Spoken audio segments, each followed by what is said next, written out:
kita dari kelompok dua dan hari ini kita bakal menonton persidangan di PTUN Semarang nih guys. Sebelum itu kita bakal perkenalan dulu ya guys. Halo guys, kenalin aku Muhammad Raffi Nurcaika. Halo, aku Antoni Sriga. Halo guys, aku Abitur Rambunan. Halo, aku Lia Azhara Ramadhani. Halo guys, aku Lodung Cito Katipana.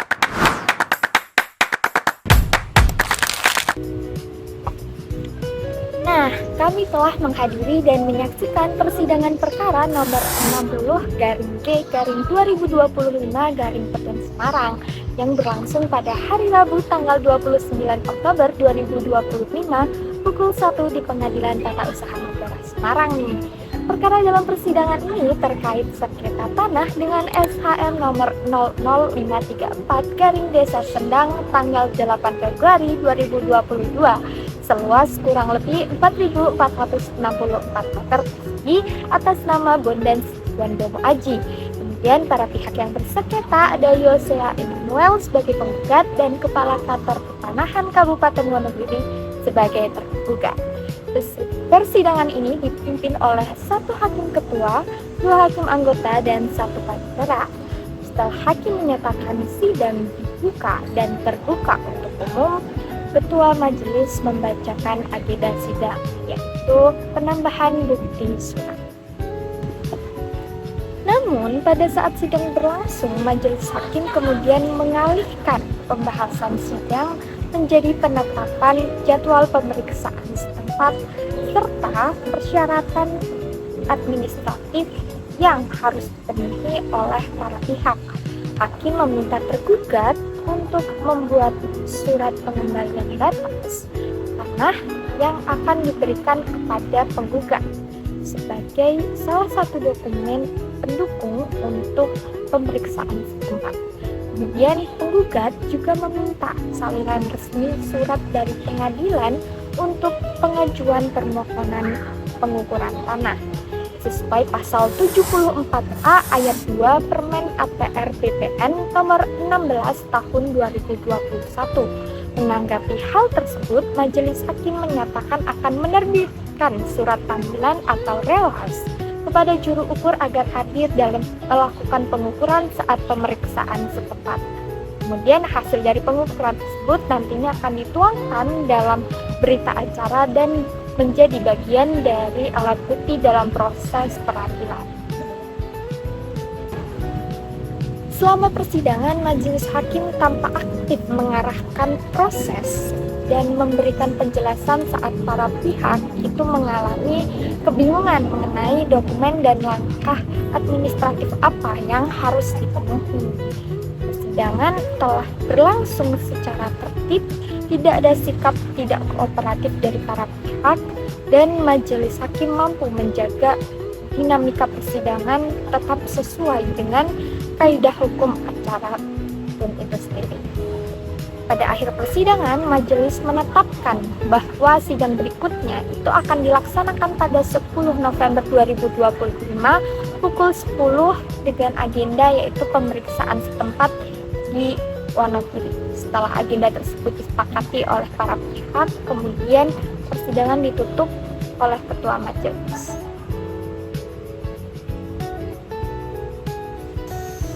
Selanjutnya kita masuk ke analisis hukum acara tata usaha negara. Seluruh rangkaian proses persidangan berjalan sesuai dengan hukum, berjalan sesuai dengan ketentuan dalam Undang-Undang Nomor 5 Tahun 1986, Junto Undang-Undang Nomor 9 Tahun 2004, dan Junto Undang-Undang Nomor 51 Tahun 2009. Berikut analisisnya. Yang pertama, pembukaan sidang dan kepastian agenda. Majelis hakim membuka agenda persidangan dengan terbuka untuk umum, artinya sudah sesuai dengan asas due to process law, dan ini memberikan kepastian hukum kepada para pihak mengenai tahapan hukum yang sedang dijalankan. Lalu yang kedua, itu ada penundaan agenda penambahan bukti surat. Agenda awal di persidangan ini merupakan penambahan bukti surat yang ditunda karena majelis hakim mempertimbangkan pentingnya pemeriksaan setempat terlebih dahulu. Penundaan ini dibenarkan menurut hukum acara petun karena hakim memiliki kewenangan aktif untuk menata ulang alur pembuktian demi menemukan kebenaran material, terutama dalam sengketa pertanahan. Oke teman-teman, kita mau masuk ke bagian pemeriksaan setempat sebagai alat bukti. Nah, dalam pasal 100 UU PTUN ada namanya pemeriksaan setempat. Ini adalah langkah majelis untuk mencerminkan prinsip yang namanya prioritas bukti faktual. Nah, dalam sengketa pertanahan, langkah ini tuh menjadi penting karena agar kita dapat mengetahui batas-batas tanah, mencocokkan bukti surat dengan kondisi lapangan, menghindari kesalahan interpretasi terhadap objek sengketa. Nah, putusan majelis terhadap hal ini merupakan pemeriksaan setempat sebelum melanjutkan penambahan bukti, merupakan langkah prosedural yang tepat. Oke, asas aktif ini memang menjadi ciri khas daripada peradilan tata usaha negara, di mana hakim harus memastikan bahwa setiap keputusan yang menyangkut dengan administrasi negara diuji secara objektif. Oke, di dalam jalannya persidangan kali ini, majelis hakim memberikan instruksi kepada tergugat untuk membuat surat pengembalian batas tanah. Nah, selain itu, penggugat juga meminta kepada majelis hakim untuk memberikan relas atau nama lainnya surat panggilan kepada juru ukur. Nah, pemanggilan juru ukur ini melalui relas bertujuan untuk memastikan bahwa pemeriksaan setempat dilakukan secara sah sehingga hasil pengukuran yang dilakukan oleh juru ukur dapat diterima oleh semua pihak di dalam persidangan.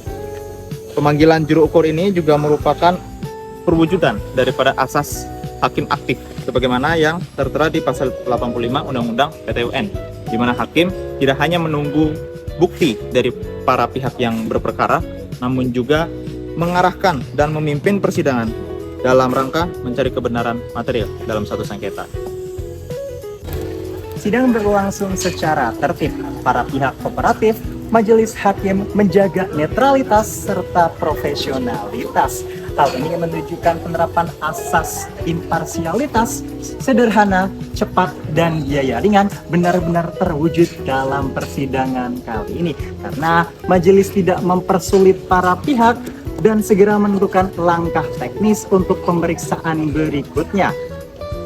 Pemeriksaan berikutnya dilaksanakan pada tanggal 10 November tahun 2025 dengan agenda pemeriksaan setempat.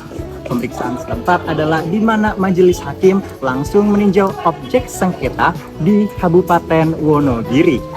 Hal ini menjalankan asas kepastian hukum dan pengaturan alur pembuktian yang jelas. Oke teman-teman, kita mau masuk ke kesimpulan. Jadi kesimpulan dari observasi kita itu adalah persidangan ini tuh menunjukkan bahwa proses peradilan itu udah berjalan sesuai dengan undang-undang petun. Nah, majelis hakim itu aktif dalam proses pembuktian, memutuskan pemeriksaan setempat secara tepat, menjaga ketertiban persidangan serta memastikan bahwa seluruh tindakan dalam persidangan itu mendukung terwujudnya kebenaran material. Jadi tidak ditemukan pelanggaran prosedural selama persidangan. Oke Lur, jadi itu video observasi di PTUN Semarang. Kurang lebihnya mohon maaf. Terima kasih dan selamat semangat kuliah.